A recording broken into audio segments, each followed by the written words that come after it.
గీతాంజలి వాళ్ళ కుటుంబ సభ్యులకు నా ప్రగాఢ సానుభూతి తెలియజేస్తూ, గీతాంజలి గారు ఏ లోకాల్లో ఉన్న ఆమె పవిత్ర ఆత్మకు శాంతి చేకూరాలని ఆ భగవంతుని కోరుకుంటూ, ప్రభుత్వ సంక్షేమ పథకాలు బాగున్నాయి, నాకు సొంత ఇల్లు జగనన్న ఇచ్చాడు, అమ్మఒడి పథకం వచ్చింది, జగనన్న వల్ల మాకు మేలు జరిగింది కాబట్టి జగనన్నకు ఓటేస్తాను అని ఒక పబ్లిక్ మీటింగ్లో ఒక యూట్యూబర్కు చెప్పిన గీతాంజలి సోషల్ మీడియాలో వస్తున్న ట్రోలింగ్ చూసి కొన్ని అల్లరి మోకలు, జనసేన టీడీపీకి చెందిన కొన్ని అల్లరి మోకలు నోటికొచ్చినట్లు కామెంట్లు పెడితే మనస్తాపానికి గురై వివాహిత ఆ గీతాంజలి ఆత్మహత్య చేసుకుంది.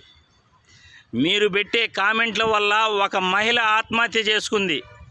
సోషల్ మీడియాలో విచ్చలవిడిగా నోటికొచ్చినట్లు సెల్ ఫోన్ ఉంది కదా అని మీ నోటికొచ్చినట్లు అవతల వాళ్ళను తిడుతూ పోస్టింగ్లు పెడితే ప్రతి ఒక్కరూ బాధపడతారు, వాళ్ళకంటూ ఒక మనసు ఉంటుంది అని ఆ మృగాలు గుర్తుపెట్టుకోవాలి.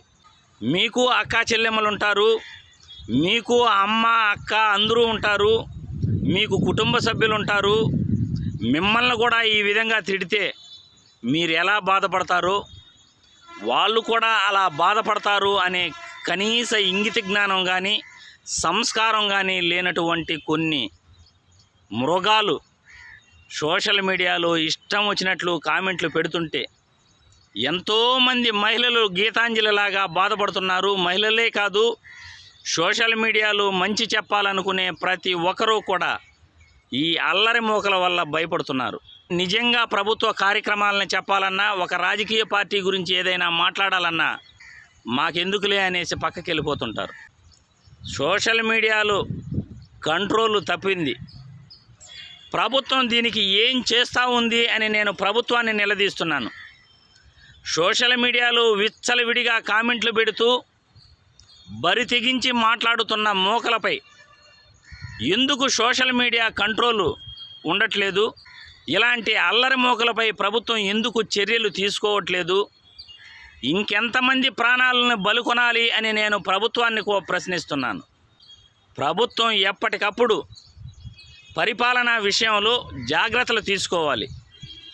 అది ముఖ్యమంత్రి కావచ్చు, ప్రతిపక్ష నాయకుడు కావచ్చు, మంత్రులు కావచ్చు, ఎమ్మెల్యేలు కావచ్చు, అతను ధనవంతుడు కావచ్చు, పారిశ్రామికవేత్త కావచ్చు, న్యాయం అందరికీ సమానంగా ఉండాలి.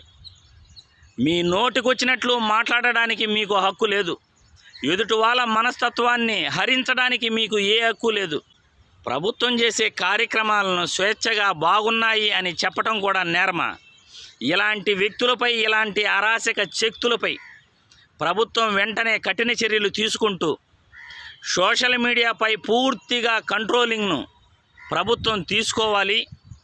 ఇటువంటివి మళ్ళీ రిపీట్ కాకుండా సోషల్ మీడియాలో ఇష్టం వచ్చిన కామెంట్లు పెట్టే వాళ్లకు తగిన గుణపాఠం చెప్పే విధంగా ఎప్పటికప్పుడు సోషల్ మీడియాపై పర్యవేక్షణ ప్రభుత్వానికి, పోలీసులకు ఉండాలి అని ఈ వీడియో ద్వారా తెలియజేస్తూ, గీతాంజలి కుటుంబ సభ్యులకు మరొకసారి నా ప్రగాఢ సానుభూతి తెలియజేస్తూ, అమ్మ గీతాంజలి, నువ్వు చేసిన పని అయితే మంచిది కాదు.